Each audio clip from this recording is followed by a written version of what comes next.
I want to ask all of you a question. I want to ask you, if you look back at your lives in the last 10 years, has the quality of your life improved? ഞാൻ നിങ്ങളോട് എല്ലാവരോടും ഒരു ചോദ്യം ചോദിക്കാൻ ആഗ്രഹിക്കുകയാണ്. കഴിഞ്ഞ 10 വർഷത്തെ നിങ്ങളുടെ ജീവിത നിലവാരം, ഗുണനിലവാരം നിങ്ങൾ എടുത്തു നോക്കുകയാണെങ്കിൽ നിങ്ങളുടെ ജീവിത ഗുണനിലവാരം കഴിഞ്ഞ 10 വർഷമായിട്ട് കൂടിയിട്ടുണ്ടോ? No? ഇല്ല. Have your health services in Kerala improved? നിങ്ങളുടെ കേരളത്തിലെ ആരോഗ്യ സംരക്ഷണ സംവിധാനങ്ങൾ മെച്ചപ്പെട്ടിട്ടുണ്ടോ? No? ഇല്ല. How about education? വിദ്യാഭ്യാസത്തെ കുറിച്ച് എന്ത് പറയുന്നു? Has this government done something good in education? വിദ്യാഭ്യാസ മേഖലയിൽ കൊള്ളാവുന്ന എന്തെങ്കിലും കാര്യം ഈ ഗവൺമെന്റ് ചെയ്തിട്ടുണ്ടോ? I know that all of you struggle to educate your children. എനിക്കറിയാം നിങ്ങൾ, and most of your children are very well educated. I want to ask you, do they have good job opportunities today? എനിക്കറിയാം നിങ്ങളൊക്കെ നിങ്ങളുടെ കുട്ടികളെ പഠിപ്പിക്കാൻ വേണ്ടി ഒരുപാട് ബുദ്ധിമുട്ടുന്നവരാണ്. നിങ്ങളുടെ കുട്ടികൾക്ക് നന്നായിട്ട് പഠിക്കുന്നവരുമാണ്. ഞാൻ നിങ്ങളോട് ഒരു കാര്യം ചോദിക്കാം, അവർക്ക് നന്നായി പഠിച്ച നിങ്ങളുടെ കുട്ടികൾക്ക് വേണ്ട തൊഴിലവസരങ്ങൾ ഈ നാട്ടിലുണ്ടോ? Yes or no?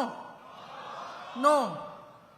So if a young person wants to start his own business, a small sort of industry of his own, does he get any support from the government? അതുപോലെ തന്നെ ഇവിടെ ഒരു ചെറുപ്പക്കാരനായ ഒരാൾക്ക്, ഒരു ആണിനോ പെണ്ണിനോ ഇവിടെ ഒരു ചെറിയ വ്യവസായമോ സംരംഭമോ എന്തെങ്കിലും തുടങ്ങാൻ താല്പര്യമുണ്ടെങ്കിൽ ഗവൺമെന്റിൽ നിന്ന് എന്തെങ്കിലും പിന്തുണ കിട്ടാറുണ്ടോ? What about your household expenditure? അതുപോലെ has it gone up or down? അതുപോലെ തന്നെ നിങ്ങളുടെ വീട്ടു ചെലവ്, സോറി മാം, നിങ്ങളുടെ വീട്ടു ചെലവ് അത് കൂടിയിട്ടുണ്ടോ കുറഞ്ഞിട്ടുണ്ടോ? Up. Okay, so then what has this government done for you in 10 years? അപ്പൊ അങ്ങനെയാണെങ്കിൽ കഴിഞ്ഞ 10 വർഷങ്ങളായി ഈ ഗവൺമെന്റ് നിങ്ങൾക്ക് വേണ്ടി എന്താണ് ചെയ്തിട്ടുള്ളത്? Nothing. ഒന്നുമില്ല. Then what should you do now? അങ്ങനെയാണെങ്കിൽ ഇപ്പൊ നിങ്ങൾ എന്താ ചെയ്യേണ്ടത്? Change? മാറ്റുക. Do you all want change? നിങ്ങൾക്ക് എല്ലാവർക്കും മാറ്റം ആവശ്യമുണ്ടോ? I can't hear you. എനിക്ക് കേൾക്കാൻ പറ്റുന്നില്ല. You want change? നിങ്ങൾക്ക് മാറ്റം വേണോ? Do you know what a rich history of democracy, that Kerala has? Do you know that your society, your culture is an ideal in a way? നിങ്ങൾക്കറിയോ കേരളത്തിന് എത്ര സമ്പന്നമായ ഒരു ജനാധിപത്യ പാരമ്പര്യമുണ്ടെന്നുള്ളത്? കേരളത്തിന്റെ സംസ്കാരം, കേരളത്തിന്റെ ചരിത്രം എത്ര ആദർശം നിറഞ്ഞ ഒരു മാതൃകയാണെന്ന് നിങ്ങൾക്കറിയുമോ? That before even the great democratic movements of the world, you had saints here, you had teachers here, you had modern thinkers here, revolutionary thinkers, who instilled a sense of equality in your society. നിങ്ങൾക്കറിയാമോ, ആഗോളതലത്തിലുള്ള വലിയ ജനാധിപത്യ പ്രക്ഷോഭങ്ങൾ നടക്കുന്നതിന് മുമ്പ് കേരളത്തിന്റെ മണ്ണിൽ നിങ്ങളുടെ ഉള്ളിൽ സമത്വ ചിന്ത നിങ്ങളുടെ മനസ്സിൽ പ്രദാനം ചെയ്ത് നൽകിയ ഇവിടെ വിശുദ്ധരായ ആളുകൾ ഉണ്ടായിരുന്നു, നേതാക്കൾ ഈ കേരളത്തിൽ ഉണ്ടായിരുന്നു. That for centuries in this state, Hindus, Muslims, Christians have lived together peacefully. അതായത് ഈ സംസ്ഥാനത്ത്, നിങ്ങളുടെ കേരളത്തിൽ നൂറ്റാണ്ടുകളായി ഹിന്ദുക്കളും ക്രിസ്ത്യാനികളും മുസ്ലിങ്ങളും സമാധാനത്തോടുകൂടി സഹവർത്തിത്വത്തോടുകൂടി ജീവിച്ചിട്ടുണ്ട്. So how has it happened that for the last 10 years you have got a government that has become so arrogant and so indifferent to your needs? പക്ഷെ ഇതെങ്ങനെയാണ് സംഭവിച്ചത്? കഴിഞ്ഞ 10 വർഷങ്ങളായി ഇത്രയും ധാർഷ്ട്യമുള്ള, ജനങ്ങളുടെ പ്രശ്നങ്ങളോട് യാതൊരു താല്പര്യവും കാണിക്കാത്ത ഒരു ഗവൺമെന്റ് എങ്ങനെയാണ് ഇവിടെ നിലനിൽക്കുന്നത്? So unresponsive that Asha Anganwadi workers are protesting for months and months and months and nobody is there to hear them out. ഇവിടെ ആശാപ്രവർത്തകരും അംഗൻവാടി പ്രവർത്തകരും മാസങ്ങളോളം സമരം ചെയ്തിട്ട് അവരുടെ ആവശ്യങ്ങളെ പരിഗണിക്കാത്ത ഒരു ഗവൺമെന്റ് ഇവിടെ എങ്ങനെയാണ് ഉണ്ടായത്? അവരുടെ ആവശ്യങ്ങൾ കേൾക്കാത്ത ഒരു ഗവൺമെന്റ് എങ്ങനെ ഉണ്ടായി? Finally, when the election is coming near, something is done for them. അവസാന ഇലക്ഷൻ അടുത്ത് വരുമ്പോ, തെരഞ്ഞെടുപ്പ് അടുത്ത് വരുമ്പോ അവർക്ക് വേണ്ടി ചെറുതായിട്ട് എന്തോ ചെയ്തു കൊടുക്കുകയാണ് ചെയ്തത്. You have a fisher folk community. Nothing has been done to give them better opportunities, to modernize their ways, to help them to make a livelihood. ഇവിടെ നമുക്ക് മത്സ്യത്തൊഴിലാളി സമൂഹമുണ്ട്. അവർക്ക് ആധുനികവൽക്കരണം നടത്തുന്നതിന് വേണ്ടി, അവർക്ക് മികച്ച അവസരങ്ങൾ നൽകുന്നതിന് വേണ്ടി ഇവിടെ ഒന്നും ചെയ്തിട്ടില്ല. Instead, your coasts and ports are being taken over by big businessmen. അതിന് പകരം നമ്മുടെ തീരപ്രദേശങ്ങളും നമ്മുടെ തുറമുഖങ്ങളും എല്ലാം വലിയ വലിയ വ്യവസായികൾക്ക് കൊടുക്കുകയാണ് ചെയ്തിട്ടുള്ളത്. You have all sorts of resources. You have natural resources. You have the coast, the sea. നമുക്കെല്ലാം You have the greatest asset of a population which is educated and hardworking and intelligent. കേരളത്തിന് എല്ലാ വിധത്തിലുള്ള വിഭവങ്ങളുണ്ട്. പ്രകൃതി സൗന്ദര്യമുണ്ട്, നമുക്ക് കടലുണ്ട്, തീരപ്രദേശങ്ങളുണ്ട്. അതുമാത്രമല്ല, കേരളത്തിന്റെ ഏറ്റവും വലിയ വിഭവം എന്ന് പറയുന്നത് ഇവിടുത്തെ ജനങ്ങളാണ്. വിദ്യാസമ്പന്നരായ അത്യധ്വാനികളായ ജനങ്ങളാണ് കേരളത്തിന്റെ ഏറ്റവും വലിയ വിഭവം. You used to be the center of the coir industry, of the cashew industry. അതുപോലെ തന്നെ കയർ വ്യവസായത്തിന്റെയും കശുവണ്ടി വ്യവസായത്തിന്റെയും ഒക്കെ കേന്ദ്രമായിരുന്നു Keralam. Farmers of Kerala who produce the best spices in the world, the best fruits in the world, used to prosper at one time. കേരളത്തിലെ കർഷകർ ലോകത്തിലെ ഏറ്റവും മികച്ച സുഗന്ധദ്രവ്യങ്ങൾ അവർ ഉൽപ്പാദിപ്പിക്കുന്നു, അതുപോലെ മികച്ച പഴങ്ങൾ ഉൽപ്പാദിപ്പിക്കുന്നു. ഒരു സമയത്ത് നമ്മൾ വളരെയധികം സമൃദ്ധി നേടിയിരുന്ന ഒരു കാലമുണ്ടായിരുന്നു. And today, whichever section of society you look at, they're struggling. നിങ്ങൾ ഇന്ന് സമൂഹത്തിലെ ഏത് വിഭാഗത്തെ എടുത്തു നോക്കുക, അവരെല്ലാവരും ബുദ്ധിമുട്ടിക്കൊണ്ടിരിക്കുകയാണ്. Farmers are struggling, fishermen are struggling, tribal communities are struggling.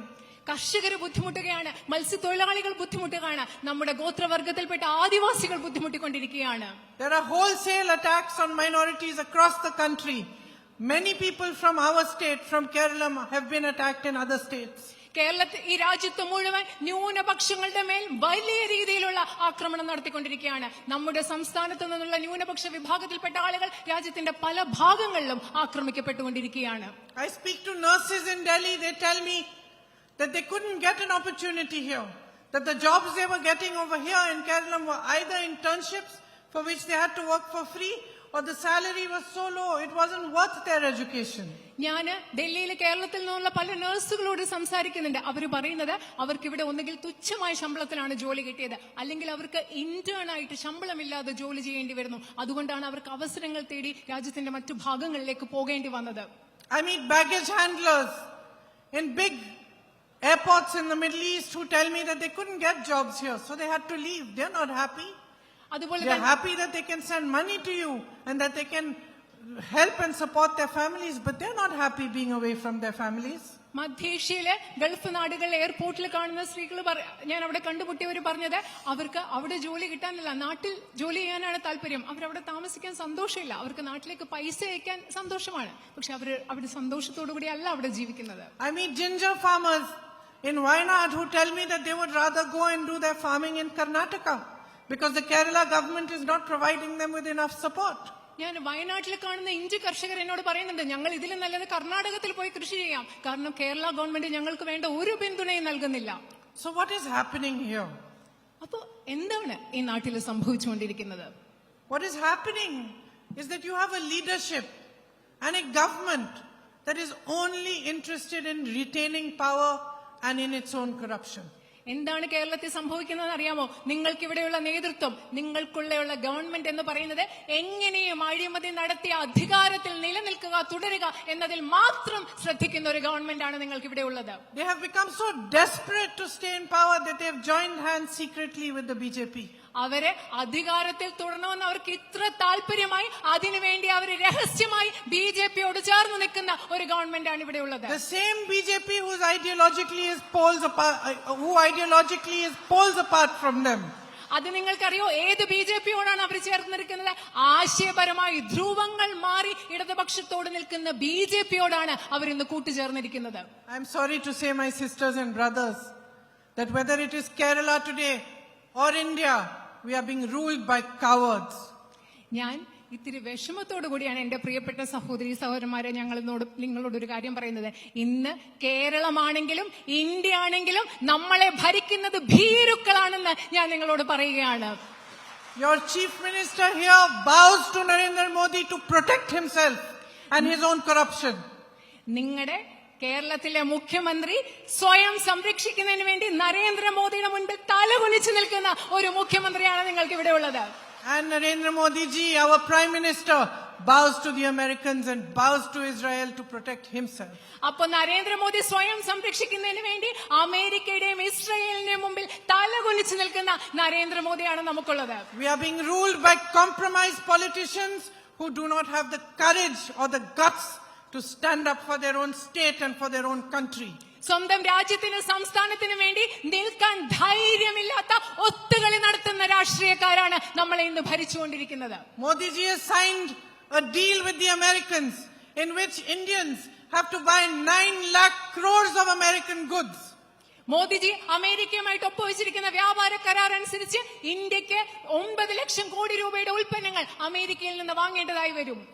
A deal which will force the small Indian farmer to compete with the mechanized huge farms in the US. ആ ഉടമ്പടി അനുസരിച്ച് ഇന്ത്യയിലെ ചെറുകിട കർഷകർക്ക് വളരെയധികം യന്ത്രവത്കൃതമായ കാർഷിക മേഖലയിലെ അമേരിക്കൻ കർഷകരോടാണ് ഇനി മത്സരിക്കേണ്ടി വരുന്നത്. He has allowed our energy security to go into US hands.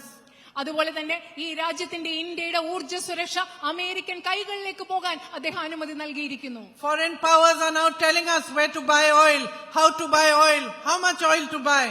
നമ്മൾ എത്ര എണ്ണ വാങ്ങിക്കണം, എപ്പോ വാങ്ങിക്കണം, എവിടെ നിന്ന് വാങ്ങിക്കണം, ഇതൊക്കെ അമേരിക്കയുടെ അനുമതിയോടുകൂടിയാണ് നമ്മൾക്ക് ചെയ്യേണ്ടി വരുന്നത്. And his great friends like Adani ji are taking over your ports and being helped along and supported quietly by your chief minister. അതുപോലെ തന്നെ നരേന്ദ്രമോദിയുടെ ഏറ്റവും വലിയ സുഹൃത്തായ അദാനി നമ്മുടെ തീരപ്രദേശങ്ങളും തുറമുഖങ്ങളും ഒക്കെ എടുത്തുകൊണ്ട് പോകുമ്പോൾ വളരെ നിശബ്ദമായി നിങ്ങളുടെ മുഖ്യമന്ത്രി അതിനെ സഹായിച്ചുകൊണ്ടിരിക്കുകയാണ്. You are paying astronomical prices for LPG. You are paying astronomical prices for fuel. Prices rising every single day. നിങ്ങൾ വാതകത്തിന് അതുപോലെ ഇന്ധനത്തിന് കുതിച്ചുയർന്ന വിലയാണ് ഓരോ ദിവസവും കൊടുക്കുന്നത്. ഓരോ ദിവസവും വില ഇങ്ങനെ കുതിച്ചുയർന്നുകൊണ്ടിരിക്കുകയാണ്. And there are in place a bunch of leaders who have no compassion for you. അതുപോലെ ഇവിടെയുള്ളത് കുറച്ച് നേതാക്കളുടെ കൂട്ടമാണ്. ജനങ്ങളോട്, നിങ്ങളോട് യാതൊരു സഹാനുഭൂതിയും ഇല്ലാത്ത ഒരു കൂട്ടം നേതാക്കളാണുള്ളത്. They are disconnected from your struggles, from your everyday life. They don't understand what it means to bring up a child struggling to make a living, to bring up a child and educate him and then watch him fritter away his future because there's no opportunity for him. കാരണം അവർക്കറിയില്ല നിങ്ങളുടെ ദൈനംദിന പ്രശ്നങ്ങൾ എന്താണെന്ന്. അവർക്ക് അതിനോട് യാതൊരു ബന്ധവുമില്ല. നിങ്ങൾ എങ്ങനെയാണ് ജീവിക്കുന്നത്, നിങ്ങൾ എങ്ങനെയാണ് നിങ്ങളുടെ കുട്ടികളെ വളർത്തിക്കൊണ്ടുവരുന്നത്. നിങ്ങളുടെ കുട്ടികളെ വളർത്തിക്കൊണ്ടുവരുമ്പോൾ അവർക്ക് മുൻപോട്ട് പോകാൻ ഒരു അവസരമില്ല. ഈ സാഹചര്യങ്ങളൊന്നും നിങ്ങളെ ഭരിക്കുന്നവർക്ക് മനസ്സിലാക്കാൻ സാധിക്കുന്നില്ല. They don't understand what it means to be a woman who is worried about her own safety and security, to try to make ends meet, get a job outside somewhere, and yet have to come home, look after the family, her children, the elders in the family, and still be struggling no matter what. അവർക്ക് കഷ്ടപ്പെടുന്ന സ്ത്രീകളെ കുറിച്ച് അറിയുന്നില്ല. സുരക്ഷയ്ക്ക് വേണ്ടി മുൻപോട്ട് പോകുന്ന സ്ത്രീകളെ കുറിച്ച്, വീടിന് പുറത്ത് ജോലി ചെയ്ത ശേഷം വീട്ടിൽ വന്ന ശേഷം വീണ്ടും കുഞ്ഞുങ്ങളെ നോക്കേണ്ടി വരുന്നവരെ കുറിച്ച്, പ്രായമായവരെ നോക്കേണ്ടി വരുന്നവരെ കുറിച്ച് ആ സ്ത്രീകളുടെ സംഘർഷങ്ങളൊന്നും ഈ അധികാരത്തിലിരിക്കുന്ന നേതാക്കൾക്ക് മനസ്സിലാക്കാൻ സാധിക്കുന്നില്ല. They don't understand and they don't care. അവർക്ക് മനസ്സിലാകുന്നുമില്ല, അവർ അതിനോട് കരുതൽ കാണിക്കാൻ താല്പര്യപ്പെടുന്നുമില്ല. This is not the great democratic tradition of Kerala. ഇതല്ല കേരളത്തിന്റെ മഹത്തായ ജനാധിപത്യ പാരമ്പര്യം എന്ന് പറയുന്നത്. ഇതല്ല. This state is a jewel. നമ്മുടെ കേരളം എന്ന് പറയുന്നത് ഒരു രത്നമാണ്. I didn't know much about it before I became MP from Wayanad. കേരളത്തെ കുറിച്ച് എനിക്ക് ഒരുപാട് അറിയില്ലായിരുന്നു ഞാൻ വയനാട്ടിൽ നിന്ന് നിങ്ങളുടെ പാർലമെന്റ് അംഗം ആകുന്നതിന് മുൻപ്. And I can tell you that every single day of the 1.5 years that I have been MP, I have learned something new. എനിക്ക് നിങ്ങളോട് പറയാൻ സാധിക്കും, ഞാൻ വയനാട്ടിലെ ജനപ്രതിനിധിയായ 1.5 വർഷത്തിലെ ഓരോ ദിവസവും ഞാൻ എന്തെങ്കിലും പുതിയ കാര്യം ഇവിടെ നിന്ന് പഠിച്ചിട്ടുണ്ടെന്ന് പറയാൻ സാധിക്കും. Every single time I have been to Wayanad, I have seen people struggling, but with courage and dignity and strength, which is incomparable. ഞാൻ ഓരോ പ്രാവശ്യം വരുമ്പോഴും വയനാട്ടിലെ കഷ്ടപ്പെടുന്ന ജനങ്ങളെ കണ്ടിട്ടുണ്ട്. പക്ഷെ അവര് ധൈര്യത്തോടുകൂടി, അന്തസ്സോടുകൂടി, ഒരിക്കലും താരതമ്യം ചെയ്യാത്ത കരുത്തോടുകൂടിയാണ് അവർ കഷ്ടപ്പെടുന്നതും മുൻപോട്ട് പോകുന്നതും. And I know that this is the spirit of Kerala. I am beginning to understand it now and see it everywhere. എനിക്കറിയാം, ഇതാണ് കേരളത്തിന്റെ ആത്മാവ്, കേരളത്തിന്റെ തനിമ എന്ന് പറയുന്നത്. അത് ഞാൻ കണ്ടു തുടങ്ങുകയും അത് മനസ്സിലാക്കാൻ തുടങ്ങുകയുമാണ് ഞാനിപ്പോൾ ചെയ്തുകൊണ്ടിരിക്കുന്നത്. And I see this spirit of togetherness, of fighting together against problems, whether it's a natural disaster like what happened in Wayanad, or whether it's anything else that you have to face. അതുപോലെ തന്നെ ഞാൻ കേരളത്തിന്റെ ഐക്യം ഒത്തൊരുമ കാണുന്നുണ്ട്. എന്തെങ്കിലും പ്രകൃതി ദുരന്തം വയനാട്ടിൽ വന്നതുപോലെ വരുമ്പോൾ, എന്തെങ്കിലും പ്രശ്നങ്ങൾ ഉണ്ടാകുമ്പോൾ ഒരുമിച്ച് നിന്ന് മുൻപോട്ട് പോകാൻ പൊരുതാനുള്ള മനോഭാവം ഞാൻ കേരളത്തിൽ കാണുന്നുണ്ട്. And I see political education, political intelligence. അത് മാത്രമല്ല, ഞാനിവിടെ രാഷ്ട്രീയ വിദ്യാഭ്യാസവും രാഷ്ട്രീയ ബുദ്ധിയും കേരളത്തിൽ കാണുന്നുണ്ട്. A man from the tribal community, a paddy farmer, has a lot to teach, has a lot to understand about politics. അതുപോലെ ഒരു ഗോത്രവർഗത്തിൽപ്പെട്ട ആളാവട്ടെ, ഒരു നെൽകർഷകനാവട്ടെ, നെൽകർഷകയാവട്ടെ, അവർക്ക് രാഷ്ട്രീയത്തെക്കുറിച്ച് ഒരുപാട് മനസ്സിലാക്കാനും പഠിപ്പിക്കാനും സാധിക്കും. And you have a culture of awareness, a culture of depth. നിങ്ങൾക്ക് ജാഗ്രതയുടെ ഒരു സംസ്കാരമുണ്ട്, ആഴത്തിന്റെ ഒരു സംസ്കാരം നിങ്ങൾക്കുണ്ട്. And a tradition of accountability. അത് മാത്രമല്ല, കടപ്പാട്, ഉത്തരവാദിത്വം, ജനങ്ങളോട് ഉത്തരം പറയുന്ന ഉത്തരവാദിത്വത്തിന്റെ ഒരു സംസ്കാരമുണ്ട്. Of answerability, of responsibility, of duty. കടമയുടെ, ഉത്തരവാദിത്വത്തിന്റെ ഒരു ചരിത്രവും സംസ്കാരവും നിങ്ങൾക്കുണ്ട്. So now it has been 10 years that there has been no accountability towards you. നിങ്ങൾക്ക് മുമ്പിൽ ഉത്തരം പറയുന്ന, നിങ്ങളോട് ഒരു കടമയും കാണിക്കാത്ത 10 വർഷങ്ങളാണ് ഇവിടെ കടന്നുപോയത്. That those who are responsible for your future have ignored your needs. നിങ്ങളുടെ ഭാവി സുരക്ഷിതമാക്കാൻ ആർക്കാണോ ഉത്തരവാദിത്തമുള്ളത്, അവർ നിങ്ങളുടെ ആവശ്യങ്ങളെ അവഗണിക്കുകയാണ് ചെയ്തിട്ടുള്ളത്. That in your own words, every single problem has increased. നിങ്ങളുടെ വാക്കുകളിൽ തന്നെ പറഞ്ഞാൽ, ഓരോ നിങ്ങളുടെ ചെറിയ പ്രശ്നങ്ങളും വലുതാകുകയാണ് ചെയ്തിട്ടുള്ളത്. So make a choice. അപ്പോ ഇപ്പൊ ഒരു തെരഞ്ഞെടുപ്പ് നടത്തുക. This is not just an election. ഈ വരാൻ പോകുന്നത് വെറും ഒരു തെരഞ്ഞെടുപ്പല്ല. This is a chance to bring back true democratic rule in Kerala. നിങ്ങളെ സംബന്ധിച്ചിടത്തോളം ഈ തെരഞ്ഞെടുപ്പ് എന്ന് പറയുന്നത് കേരളത്തിൽ യഥാർത്ഥത്തിലുള്ള ജനാധിപത്യ ഭരണം തിരിച്ചു കൊണ്ടുവരാൻ നിങ്ങൾക്ക് ലഭിക്കുന്ന ഒരു അവസരമാണ്. A chance to make your leaders, the politicians who represent you, answerable to you. നിങ്ങളെ പ്രതിനിധാനം ചെയ്യുന്ന നിങ്ങളുടെ നേതാക്കളെ, രാഷ്ട്രീയക്കാരെ നിങ്ങളോട് ഉത്തരം പറയുന്നവരാക്കി മാറ്റാനുള്ള ഒരു അവസരമാണിത്. A chance to elect people with a vision, somebody who has a plan for your future. കുറച്ച് ദർശനമുള്ള ആളുകളെ തെരഞ്ഞെടുക്കാനുള്ള, നിങ്ങളുടെ ഭാവിക്ക് വേണ്ടി ഒരു പദ്ധതിയുള്ള ആളുകളെ തെരഞ്ഞെടുക്കാനുള്ള ഒരു അവസരമാണിത്.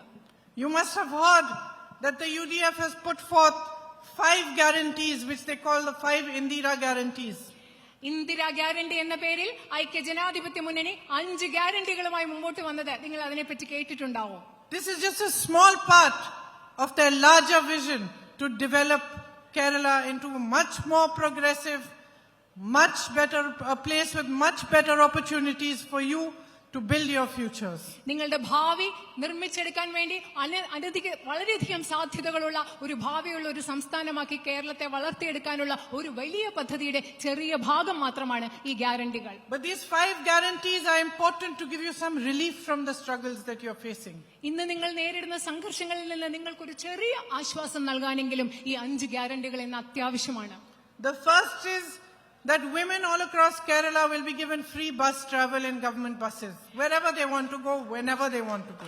ആദ്യത്തെ ഗ്യാരണ്ടി എന്ന് പറയുന്നത് കേരളത്തിലെ എല്ലാ സ്ത്രീകൾക്കും കേരളത്തിലെ KSRTC ബസ്സുകളിൽ ഉറപ്പുവരുത്തുന്ന സൗജന്യ യാത്രയാണ്. അവർക്ക് എപ്പോൾ യാത്ര ചെയ്യണമെങ്കിലും എവിടെ പോകണമെങ്കിലും സൗജന്യമായി യാത്ര ചെയ്യാം. The Congress has implemented this in Karnataka very successfully. വളരെ വിജയകരമായി ഈ പദ്ധതി കോൺഗ്രസ് കർണാടകയിൽ നടപ്പിലാക്കിയിട്ടുണ്ട്. Second guarantee is that 1,000 rupees per month of financial assistance will be given to all college-going girls.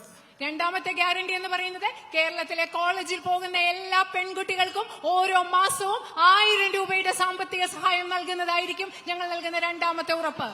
Third, that 3,000 rupees per month of welfare pension will be given to elderly and vulnerable people. മൂന്നാമത്തേത് എന്ന് പറയുന്നത് നമ്മുടെ സംസ്ഥാനത്തെ പ്രായമായവർക്കും ദുർബലരായവർക്കും 3000 രൂപയുടെ ക്ഷേമ pension നൽകുന്നതായിരിക്കും എന്നുള്ളതാണ്.